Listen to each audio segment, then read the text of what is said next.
Paano gumawa ng PayPal account online? So ganito lang po ang gawin nyo, i-follow nyo lang po itong gagawin ko at ituturo ko po sa inyo yung mga step by step para po makagawa kayo ng PayPal account. Una po, pumunta lang kayo sa Play Store ng inyong mga cellphone, katulad nyan, kung saan po kayo nag-download ng mga application. And then, i-search nyo po dito sa inyong mga Play Store ang PayPal. Click nyo yan. And then, dito po, hanapin nyo po itong PayPal apps na yan. Ayan, yan pong logo. And then, yan po. So, simple dahil po mayroon na po kasi akong na-i-install dito. Ang gagawin po natin, pag once po na na-install nyo na, i-click nyo po ang open. Yan. And then, ganito po ang lalabas nyan. So, dito po, may dalawang button kayo, login or sign up. I-click na natin itong sign up button na to. And then, mapupunta po tayo dito. Dito po, may mga step tayong kailangan i-fill up. Una po dito, kung kayo po gagawa po ng PayPal account, dyan po kayo sa ibang bansa, piliin nyo po yung country nyo dyan. Katulad po nyo na yan. Pag nailagay nyo na po yung country kung nasaan kayo, ayun po, maglalagay naman po tayo dito ng active or valid email. So, make sure lang po na yung ilalagay nating email dito ay yung sa atin po, okay? Huwag po tayo maglagay-lagay ng kung sino-sino or yung email po na hindi na active. Kasi po, lahat po ng mga transaction nyo or verification, dyan po yan, loads, isi-send sa inyong mga email. Ilalagay po natin dito. Pag once po na ilagay natin, i-click na po natin itong next button. And then, mapupunta naman tayo dito sa phone number. So, dito po sa phone number, ilalagay po natin dito yung ating mga cellphone number. Ayan, ilagay po natin dyan. Ilalagay po natin dito mga number, mga lodis. Yung atin po kasi magsisend po yan, every transaction, magsisend din po yan sa ating mga number. And then, dapat po active and registered number po. So, ilagay po natin dito, and then, i-click natin itong next button. And then, dito po, kailangan po natin itong i-click na maliit na box na I am human. Ayan po, i-click natin yan. And then, mag-check po yan, and then magsisend po yan ng verification code doon po sa number po na nilagay natin. Kaya make sure po na may signal po yung number na gagamitin natin.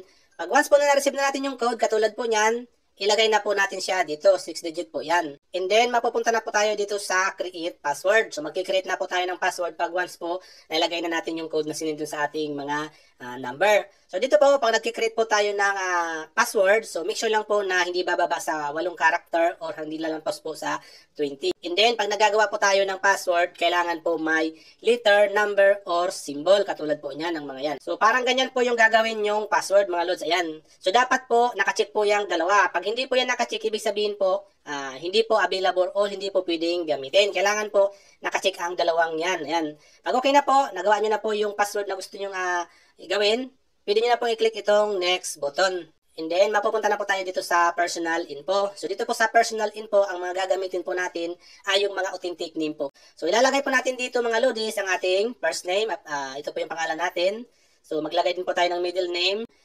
Last name, ang inyong mga apelyido. Pag once po na nalagay nyo na yung authentic name nyo, i-click nyo na po itong next button. And then, mapupunta na po tayo dito sa additional info. So, dito po, yung mga ilalagay po nating additional info ay ikukulit po yan ni PayPal para po sa security ng ating mga account.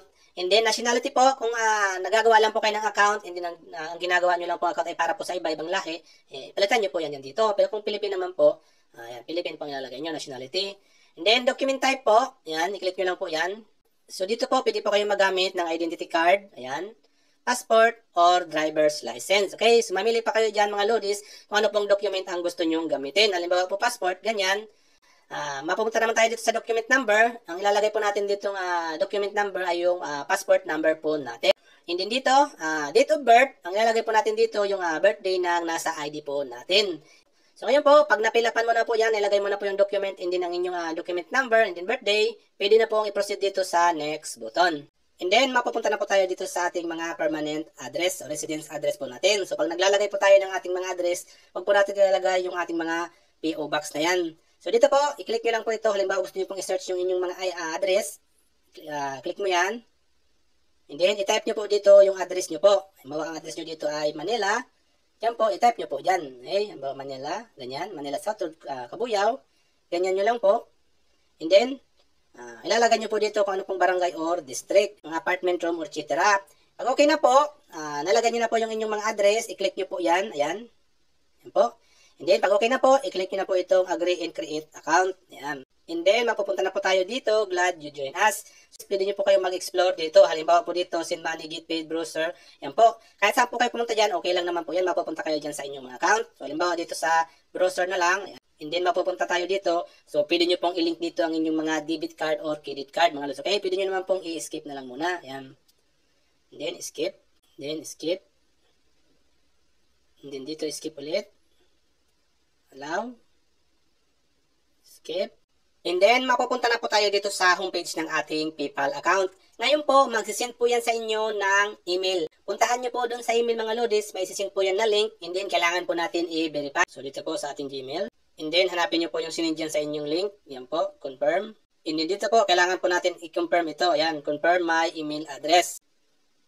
Yan po, na-confirm na po. Ibig sabihin po, yung email address po, verified na po yun. Yan. So, dito, i-skip na lang po natin to. And then, pag once na na-confirm na natin, mababalik tayo dito sa ating mga account. Pwede nyo pong puntahan dito sa inyong profile. Ayan. And then dito po, pwede nyo pong edit yung mga information na gusto nyo pong edit. I-scroll up nyo lang po. Pwede rin po kayo maglagay ng inyong mga profile diyan.